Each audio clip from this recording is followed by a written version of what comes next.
Hi, this is Mohini once again. जैसे आप सबको पता है कि मैं एक यूनिवर्सिटी स्टूडेंट हूँ और बहुत बार जब हम कॉलेज में फ्रेंड्स के साथ या फैमिली के साथ बैठे होते हैं ना, तो बहुत सारे क्वेश्चंस हमारे दिमाग में आते हैं।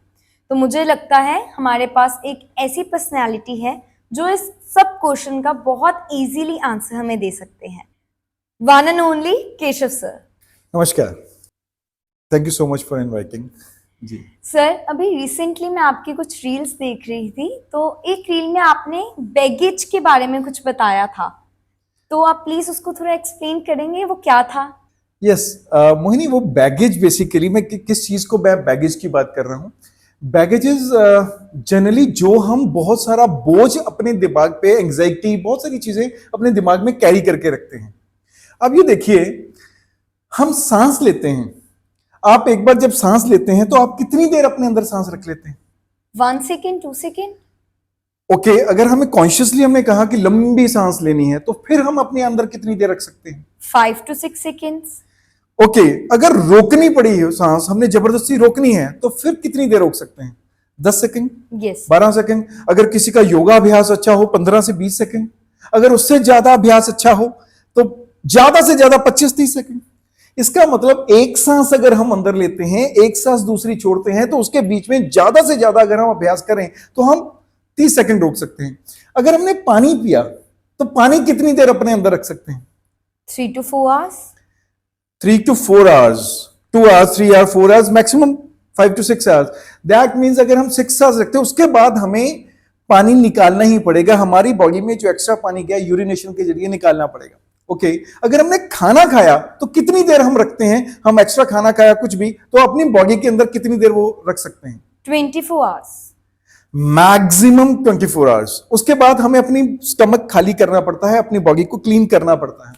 अगर हम इस तरह से अगर क्लीन करना है, हमारी बॉडी बनी किस चीज के लिए है? जब भी हमारी बॉडी में कुछ एक्स्ट्रा जाता है तब हमें वो निकालना ही पड़ता है, to make ourselves healthy, to keep ourselves healthy.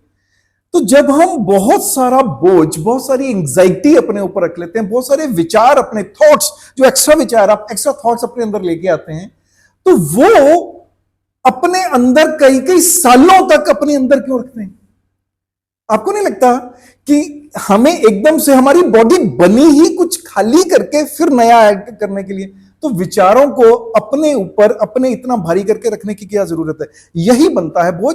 इसी को मैंने उस रील में बैगेज का नाम दिया था कि जब हम बैगेज की बात करते हैं तो एक्स्ट्रा बैगेज हम कैरी करके घूमते रहते हैं अपने दिमाग में, दूसरों के लिए, इधर उधर की बातें। This was baggage. पर सर, कभी कभी ऐसे होता है कि हमने लाइफ को बहुत प्लान किया होता है और लाइफ के अपने प्लान्स होते हैं, सिचुएशंस बहुत अनइवन हो जाती हैं जो एंजाइटी, हेवीनेस लेके आती हैं। मोहिनी, इसको इस ढंग से समझते हैं। अब देखिए, अच्छा आप मुझे बताइए कि आपने कहा कुछ अनइवन सा हो जाता है। आप बस में ट्रेवल करते हैं, रोडवेज की या प्राइवेट बस में ट्रेवल करते हैं, आप ड्राइवर को जानते हैं? No sir. ड्राइवर को नहीं जानते, आप उस बस में ट्रेवल करते हैं। आप ट्रेन में ट्रेवल करते हैं, तो ट्रेन में ट्रेवल करते हुए मैं बात सीधा पूछता हूं, क्या ट्रेन के पायलट, उसके कैप्टन को, ट्रेन के पायलट को, उसके ड्राइवर को जानते हैं आप? No sir. आप एयर ट्रेवल करते हैं, क्या उसके पायलट को जानते होते हैं? नो। आप क्रूज में गए, शिप में गए, तो शिप में जाते हुए क्या आप जानते हैं कि वो कैप्टन कौन सा है? No sir. जब आप कुछ भी नहीं जानते, मुझे इस गाड़ी में जिसमें मैं बैठा हूं उसमें मुझे कौन लेके जा रहा है, फिर भी आप कंफर्टेबली रिलैक्स्ड वे में वहां पे बैठते हैं। अरे अब तो हमें पता है ना हमारी जिंदगी की गाड़ी कौन चला रहा है। हमें तो पता है ना वो ड्राइवर है, वो तो परमपिता परमात्मा जो हमेशा हमारी गाड़ी सीधी सीधी चला रहा है, हमें पता ही है। जिसको हम जानते हैं उस गाड़ी में बैठ के एंजाइटी, उस गाड़ी में बैठ के हमें टेंशन। ये क्यों? जब हम बाकी गाड़ियों में बड़े आराम से बैठ सकते हैं तो वो कैसे अनइवन होने देगा? हम सिर्फ भजन ही गाते हैं, कर रहा है वो मेरा नाम हो रहा है। तो हम अपनी लाइफ में अगर प्रैक्टिस में ले आए, ड्राइवर वो है, ले जाना उसने है, मैंने तो बस अपनी लाइफ में जीना है, तो वो सारा मोमेंट्स आपकी वो ब्लिसफुल मोमेंट्स में कन्वर्ट हो जाएंगे और यू विल स्टार्ट एंजॉयिंग।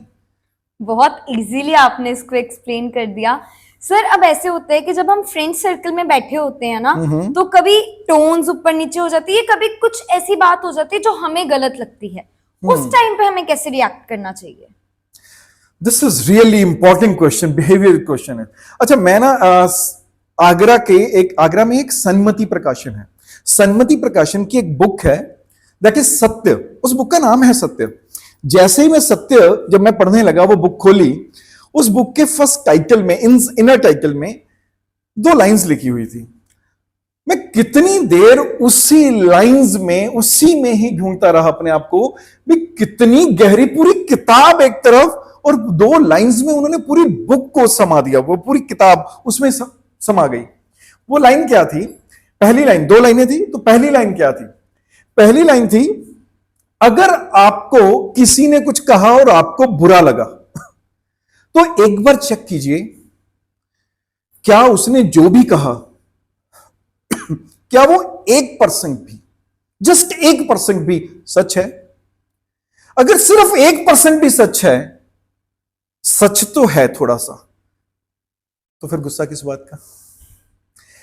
अगर वो बिल्कुल भी सच नहीं है, वो 100% गलत बोल रहा है, अगर आपको ऐसा लगे वो 100% गलत है, अगर वो 100% गलत है, तो दैट मीन्स वो इग्नोरेंट है, वो अज्ञानी है बंदा, उसे सच का पता नहीं। तो एक अज्ञानी बंदा ना, जो इग्नोरेंट है, वो एक छोटे बच्चे की तरह होता है। बच्चा कुछ भी बोल देता है, क्योंकि बच्चे को कई बार चीजों का पता नहीं होता। और एक अगर बच्चा है, वो अज्ञानी है, तो बच्चे की बात का गुस्सा किस बात का? बच्चे की बात में। तो हमारे पास दोनों सिचुएशन में गुस्से का कोई प्रश्न ही नहीं उठता। है तो है।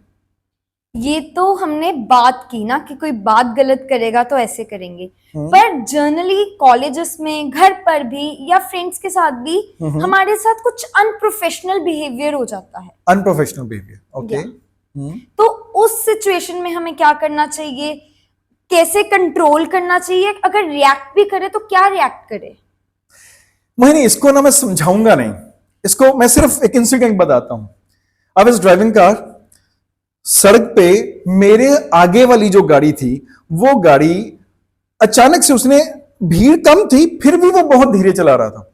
जब वो बहुत धीरे चला रहा था, तो हो क्या रहा था, जैसे जैसे धीरे गाड़ी चल रही है, तो मैं थोड़ा सा, क्योंकि I was in hurry, I was to come back home, तो मैं उसमें ना परेशान हो गया इस बात को लेके कि यार वो बंदा क्यों ना बीच में चला रहा है, ना वो ओवरटेक करने दे रहा है, ना वो सीधा निकल रहा है। आई जस्ट हॉन्क्ड द हॉर्न्स, मैंने हॉर्न बजाए 2-3 बार।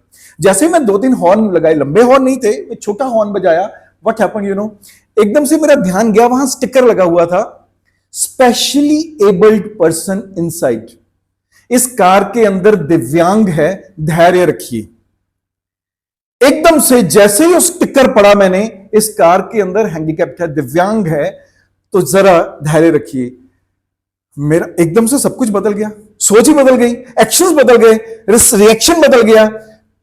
मैं हॉर्न तो क्या बजाना, आई केप्ट स्लो। जब तक वो निकल नहीं गए, तब तक मैं बड़े आराम से उनके पीछे पीछे, जितनी देर का वो रास्ता था, उसके पीछे पीछे बड़े आराम से गया।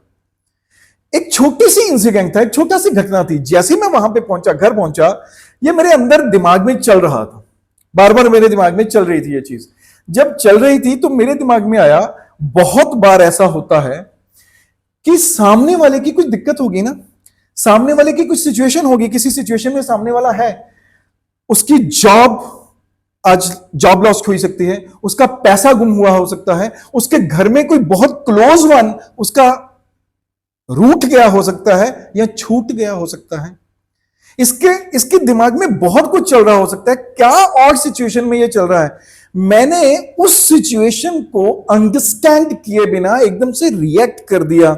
एटलीस्ट हम सिचुएशंस, सामने वाले की सिचुएशंस हमें नहीं पता, पर क्या हम अज्यूम नहीं कर सकते कि सामने वाला एक इनविजिबल स्टिकर यहां टैग लगा के घूम रहा है कि मेरे साथ कुछ दिक्कत है। I think in life we should understand and we should see and understand the invisible tags on the people. हमें वो देखने होंगे, हमें समझने होंगे ये वाले टैग्स। पर सर, मुझे लगता है कुछ समझने के लिए आपका प्रेजेंस ऑफ माइंड बहुत जरूरी है, पर माइंड है डाइवर्ट तो हो ही जाता है, तो प्रेजेंस ऑफ माइंड कैसे लेके आए? प्रेजेंस ऑफ माइंड पे मैं एक बात बताता हूं। प्रेजेंस ऑफ माइंड, मैं ना स्वामी विवेकानंद की बात याद आई मुझे। स्वामी विवेकानंद, उनके ना बड़े छोटे छोटे, जब हम लाइफ हिस्ट्री पढ़े, छोटी छोटी हिस्ट्री, प्रेजेंट ऐसे नहीं रहा जा सकता कि हाँ मैंने प्रेजेंट रहना है. When we do the things very watchfully, when we watch our actions, when we watch our thoughts, when we watch our words, when we watch our habits, जब हम वॉच करते हैं कंटिन्यूसली, लगातार प्रेजेंट में रहने की कोशिश करते हैं, जो काम कर रहे हैं उसी में, तो स्वामी विवेकानंद की एक बात याद आ गई. एक अच्छा था, अमेरिका में एक गेट टुगेदर थी, वहां पे एक बंदा आया, उनसे आके एकदम से पूछा, हेलो सर, हाउ यू. तो एकदम से स्वामी विवेकानंद ने जवाब दिया, नमस्कार, आप कैसे हैं. मैं बिल्कुल ठीक हूं, आप कैसे हैं. तो एकदम उसको लगा कि मुझे एकदम से इंग्लिश नहीं इनके साथ बात करनी चाहिए थी, उनको हिंदी आती थी, तो मुझे हिंदी में बात करनी चाहिए. तो उन्होंने हिंदी में बात करी. मैं बिल्कुल प्रसन्न हूं, आपका सफर अच्छा रहा, आप कैसे हैं. तो एकदम से स्वामी विवेकानंद ने कहा, I am absolutely fine, journey was really very good and I am really enjoying this country. तो वो ना सक पका गया थोड़ी देर. उन्होंने पूछा, थोड़ी देर तो चुप रहा, फिर पूछा, सर मैंने जब आपसे इंग्लिश में बात करी तो आपने हिंदी में बात करी, जब मैंने आपसे हिंदी में बात करी तो आपने इंग्लिश में रिस्पॉन्स किया. मे नो द रीजन. कहते नथिंग कॉम्प्लेक्स इन दिस. अरे जब आपने अपनी मातृभाषा का सम्मान दिया, उसको सम्मान दिया, तो मैंने अपनी मातृभाषा को सम्मान दिया. जब आपने मेरी मातृभाषा को सम्मान दिया तो मैंने आपकी मातृभाषा को सम्मान दिया. मतलब he was so quick to answer immediately. अगर कोई भी रिस्पॉन्स चल रहे हैं, कोई भी बातचीत चल रही है, तो ही वाज. एक और इंसिडेंट है. एक ने ना स्वामी विवेकानंद को थोड़ा नीचा दिखाने के लिए मिस्टर विवेकानंद ऐसे करके, स्वामी, अगर आपके पास आपको $100 यहां पे मिल जाए और एक बुक मिल जाए, तो अचानक दोनों में से कोई एक चीज आपको चूज करने के लिए बोलिए जाए, तो आप क्या चूज करेंगे. कहते हैं $100. स्वामी विवेकानंद ने जवाब दिया $100. तो उन्होंने एकदम से कहा, अगर मैं आपकी जगह पे होता तो मैं बुक चूज करता.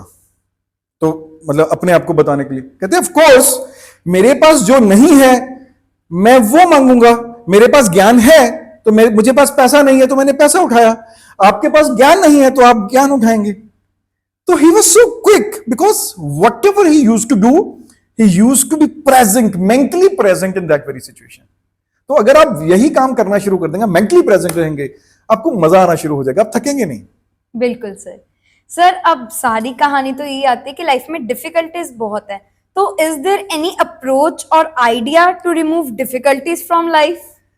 सी, अगर आपने सीधा सीधा अप्रोच या आइडिया पूछा, भाई हाँ भाई आपके पास अप्रोच है. मैं पर्सनली, हर एक बंदे का अपना अपना एक रूल हो सकता है, एक रोल हो सकता है. मैं जो फॉलो करता हूं, मेरे पास एक सिंपल रूल है, that is AFSTL rule. Can you repeat it?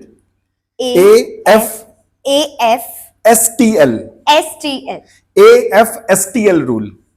इसमें ए में मैं क्या मानता हूं, first of all, if there is some difficulty, we have to understand that, we have to accept. ये एक डिफिकल्टी है, मेरे साथ ऐसा क्यों हो गया. It's not, we are not to react, accept. ये मेरे पास है, मेरे साथ हुआ, अगर मेरे साथ हुआ तो मैं इसको पहले एक्सेप्ट करूंगा. Then only I will be able to find the solution. जब मैं सोल्यूशन कब फाइंड करूंगा, जब मेरे पास वो सिचुएशन में मैं अपने आप को फील करता हूं, हाँ मेरे साथ हुआ, दैट्स इट. तो this is accept the solution. And second F is focus on the solution. First is accept the situation, focus the solution.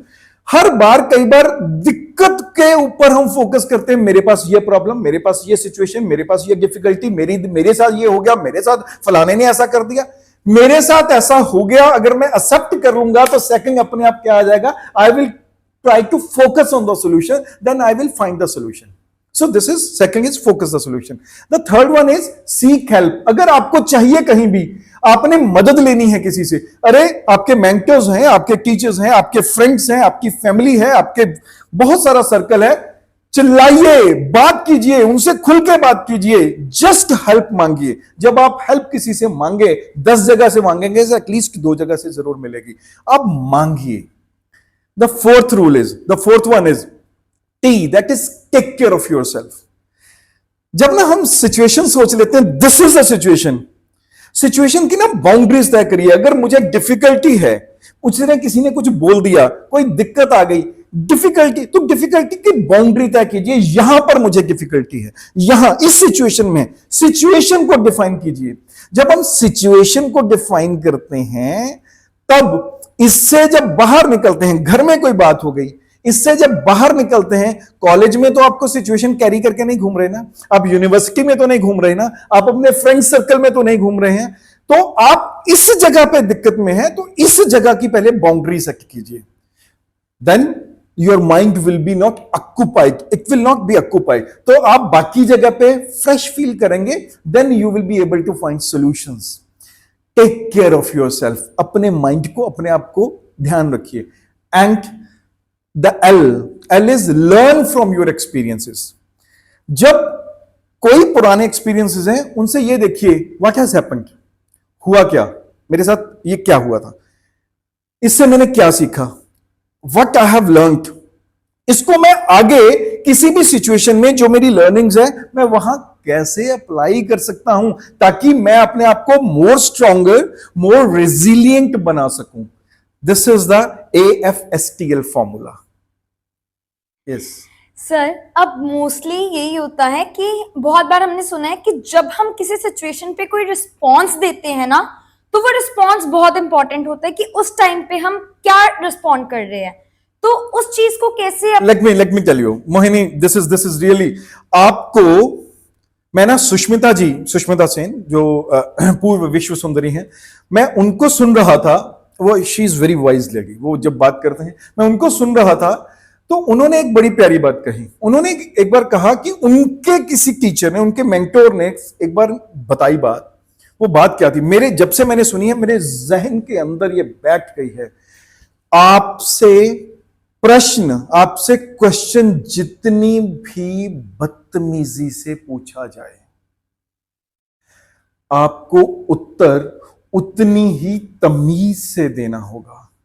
Because history will not record the question. History will not remember the question being asked. History will not remember who has asked the question. History will record your answer. History will remember what the answer has been given to this nuisance nonsense question. History will record your answer. जब आप उतनी ही तमीज से बात करेंगे, हो सकता है उस समय सामने वाले को समझ आ रही है या नहीं आ रही, पर when people will look in the history, लोग उसमें देखेंगे, तब लोगों को समझ आएगी। Then they will remember कि आपने क्या उत्तर दिया। So you will have to answer very diligently, very intelligently. Thank you sir, thank you so much. मैंने पहले ही कहा था अपनी ऑडियंस को कि हमारे सारे क्वेश्चंस के जवाब बहुत इजीली मिल जाएंगे। Thank you sir, thank you so much. Thank you so much. Thank you.